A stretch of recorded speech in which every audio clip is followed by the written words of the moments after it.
who is not Dave. That shook me. How did I get it wrong? The neighborhood crazy lady. That's the enemy.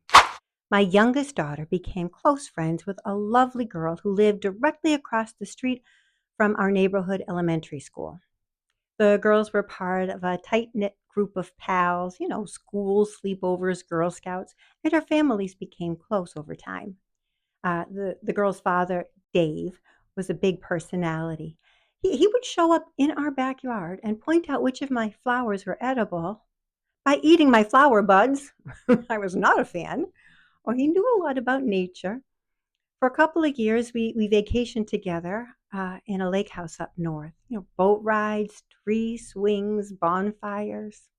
My oldest girls worked for the family for years. I should mention, Dave has been wheelchair bound since we met him. So Lizzie worked for him the longest. She would help with the kids, do light housework, and pour concrete for Dave. Yeah, he put her to work. As I said, the families became close. Now, a few years back, Dave had a procedure in December and could not host his annual Christmas party. I did not want him to miss his favorite, my homemade cheese puffs, so I made him a batch. The mister was on the phone with him and sent me word that I should just drive to the house and let myself in the back hall as usual. It was a dark and drizzly January night. I drove over, parked, and popped up the back steps. Then I paused on the deck. Something felt a little off. I looked through the back door and realized I could see straight into the kitchen. That was odd. See, Dave has a little back hallway, kind of a coat room slash pantry space. So I figured Dave must have remodeled. Nice job, Dave. I didn't know. I reached for the door handle, and just then the kitchen light flickered on. And Mr. Clancy, who is not Dave, strolled into the kitchen, over to the sink, and poured himself a glass of water. I thought, I didn't know Mr. Clancy was friends with Dave. See, I didn't know Mr. Clancy very well, although one of his sons was buddies with Lizzie, my oldest girl. I even taught Mikey, he was one of my CCD students for a few years. He was a great kid. And I didn't know that Mr. Clancy and Dave were that close. And that's when it hit me. Mr. Clancy was not in Dave's house. Mr. Clancy was in his own house. And I am not at Dave's. How did I miss the little detail that there was no wheelchair ramp leading up to the deck? I was about to break into my neighbor's home with a plate of cheese puffs. I thank God for sparing me the humiliation. Can you imagine lurking on the back deck in the dark, in the rain, with a plate of puffs? Now, that shook me. I've known that house for 20 years. I have visited it dozens of times. How did I get it wrong? That was a moment that made me realize my brain wasn't just foggy, it was failing me. I flashed back to the face of a scary woman from my childhood. She would wander into different homes, pounding on doors to be let in a frenzy. My sainted mother told us the poor woman was just sad, but we kids knew better. She was crazy. We would duck and whisper when we passed by the crazy lady's house. And now I was well on my way to becoming the neighborhood crazy lady. I started asking hard questions about how I had gotten here. Yeah, sure, I was getting older, and yeah, I'd never been good with directions, but this? A house I had known for 20 years? Why was my mind playing such tricks on me? It took some time, but I found one answer: ultra-processed foods. Those convenient prepackaged, shelf-stable, addictive foods we're surrounded by every day. They're not just empty calories. They are actively harmful. Ultra-processed foods, UPFs, they're not food. They're formulas deliberately engineered to addict us. Think of it from the food manufacturer's point of view. They need passionate customers who love their products so much that they keep coming back for more.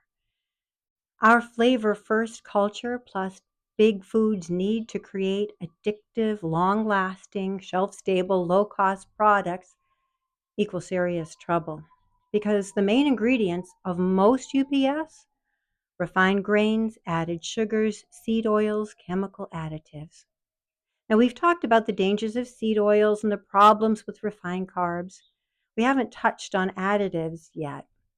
Many of additives that we have in our food here are banned in other countries. I'm sure you've heard that. So together, the ingredients in virtually all pre-made, prepackaged foods hijack your hunger, mess with your hormones, and over time can damage your brain. What are we talking about? Cookies and candies, chips and snack foods, yes, but also cereals, breakfast treats, flavored yogurts, granola bars, breads, crackers. Did I say that already? Three-quarters of the products on our grocery store shelves are ultra-processed foods. Most Americans eat more than 60% of their daily calories uh, through ultra-processed foods. And where is the nutrition? Our bodies need protein and natural fat. Good luck finding these macronutrients in your UPFs.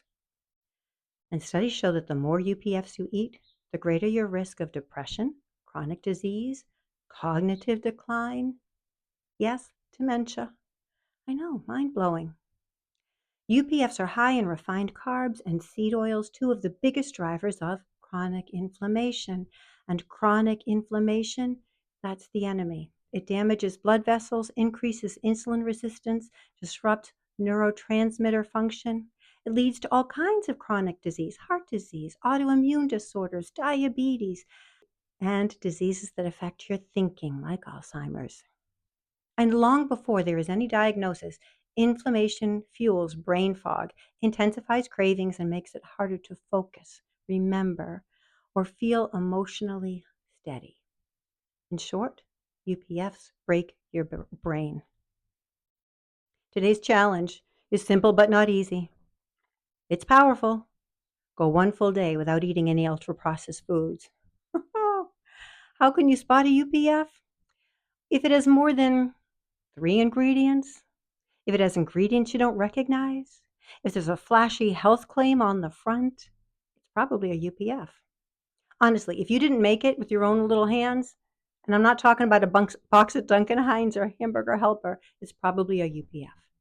Instead, eat real food: meat, eggs, vegetables, butter, cheese, fish. If your great-great-grandma recognizes it as food, you're on the right track. You can't do a whole day yet? That's okay. Pick one meal.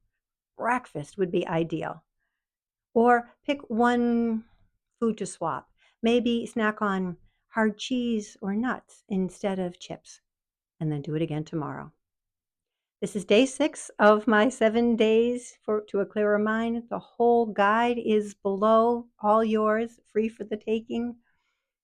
Today we chose health over Twinkies. Not easy, but we can do it, one bite at a time. I'll see you next time for the final step. You might be surprised by how small and yet how powerful it is. Thank you for being here. You're not weak. You've just been well fed the wrong things. Time to fix it. I'm Eileen. I reversed the worst of my early Alzheimer's symptoms through a clean, low-carb diet. Thank you for spending time with me today. Thank you for liking, commenting on, sharing my video. Are you subscribed? Until next time, stay strong, wise, kind, and good. Choose good food for good health.